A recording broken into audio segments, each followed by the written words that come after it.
Hey, what's up everybody? Welcome back. Brandon again. Today I want to talk about the different types of racks that are out there and the options for you to really kind of discuss the pros, the cons, and my overall feedback on them, because I know I give a lot of suggestions out there, but what I think is optimal for most people might not necessarily be true based off of your own preferences. So I just want to kind of cover all my bases here. And I want to start with a squat stand. So the big selling point for squat stands are that they're a very small footprint. So no matter how much or how little room you have at a home for a gym, a squat stand might be a good fit. And they allow you to do the main movements. So squatting, benching, overhead press, you could probably get pretty creative and find some more ways to do other things. But because they're so minimal and usually don't have a lot of pieces or a lot of steel for that matter, they're usually also very affordable. A nice thing about them is the design aspect is they're made to not be bolted to the ground. So you don't have to worry about plate storage. You don't have to worry about building a platform to bolt it down to or drilling holes in your concrete. And they fit almost anywhere in terms of the vertical footprint as well. You can get very short. In fact, they don't even have to have pull-up bars in some instances, which leads me to my first con. In some cases, they don't have pull-up bars. And they're not meant for a lot of attachments. So if you're looking at getting into a home gym and you want to get a lot of versatile things like attachments for your gym pieces, this isn't the rack for you, my friends. Speaking of which, some of the pieces that it comes with, or the only pieces it comes with in terms of safety options, are spotter arms. And while they'll get the job done, I'm not a big fan of these and lifting outside of a rack because you can still have the chance of dropping the bar and having those safety arms not catch the weight. So I don't like to risk it in that regard. They also typically have a lower weight capacity than some of the other full cages we'll talk about. And many people that I know that have bought these do eventually look to upgrade and replace them. Now, overall, these are great for those who just want a no-frills solution at an affordable price, but I don't think it's really good for those who want to get into the accessory game or upgrade the features and functionality down the road. All right, next I want to talk about half rack. So the basic pros here are it's still a small footprint, so not much more than your traditional squat stand, but you get the added benefit of almost always having plate storage attached to that. So now you have a place to place all your weight plates. You don't have to get a separate weight tree or lean them against the side of a wall like you would with a squat stand. It also opens up some spotting options because with a half rack, you typically have a full cage portion, albeit only typically about 20 to 24 inches worth of depth. So nothing too deep, and we'll talk about that as a con in just a second.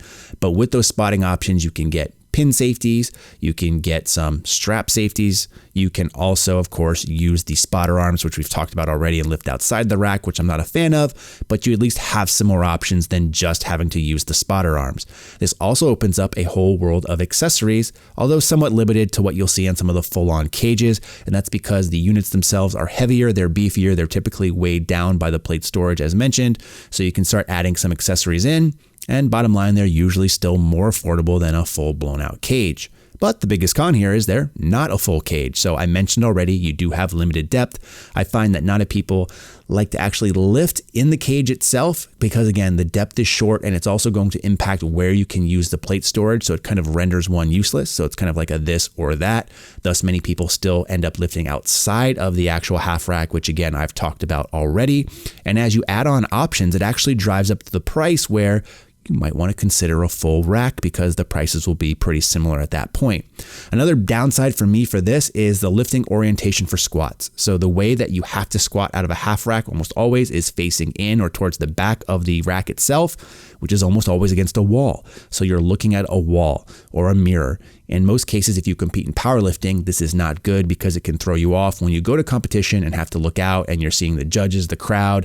Not a lot of people like to do that. So personally speaking, when I squat at home, I like to try to emulate a more meet situation. So have it squatting out into the open.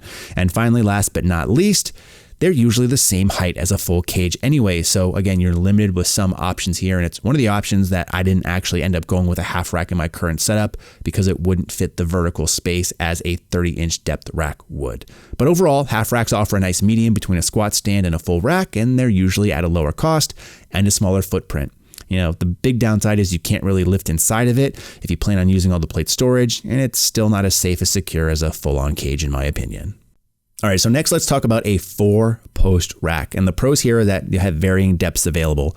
And the reason why this is important or a pro for many people is because if you're really concerned with your footprint, you can get varying depths to make sure that you're getting as small of a footprint as possible with maybe like a 24-inch deep rack, or maybe you want a 30-inch depth, or maybe you want a full-blown 43-inch depth rack. And you also get added stability as you go with those deeper racks. So you have a lot of options in that regard.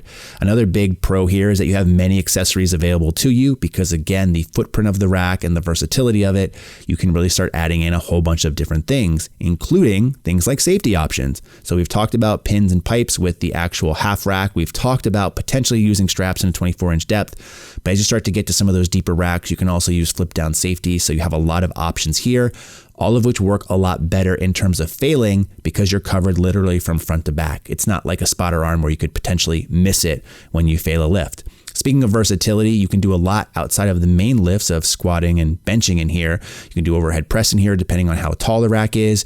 You can also use some of the other accessories to add in to do a bunch of other movements. So you can really do a lot more with this than you can with some of the other equipment we've mentioned. And also, like I said, it has the most options also for finishes. So if you really want to customize the look of your rack, typically a full-on cage will give you those things. You can add things like arches in the back. Obviously, colors are more open here to these racks as they tend to be higher ticket items. So you have a lot more options in that regard as well. The cons of which is as you add on all these options, it's obviously going to get really expensive.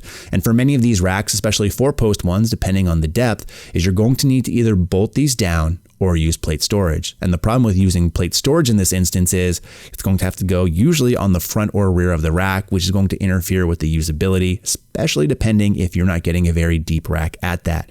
Now, of course, you can get pretty creative and make it work, but it's just something to take into consideration. And these can actually end up taking up a larger footprint, especially as you start to add on some of these things, talk about different depths, and also have some height issues because a lot of these racks are standard at 90 inches.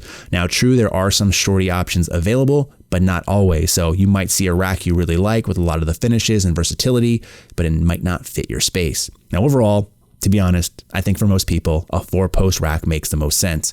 You get the safety and comfort of lifting inside a cage, but can still minimize the footprint, and varying depths are available to really make it yours. The downside here is that outside of a flat foot rack, you'll still have to look into options to securing it so it doesn't tip over.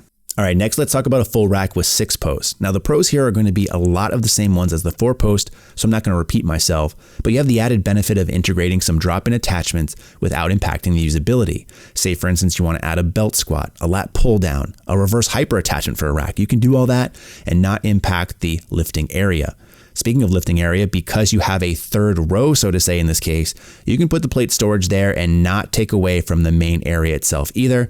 And these 6-post racks usually offer the most customizations from most companies because these are the flagship offerings. And because of the 6 posts and the footprint that it takes up, you usually don't ever have to bolt these down due to the footprint.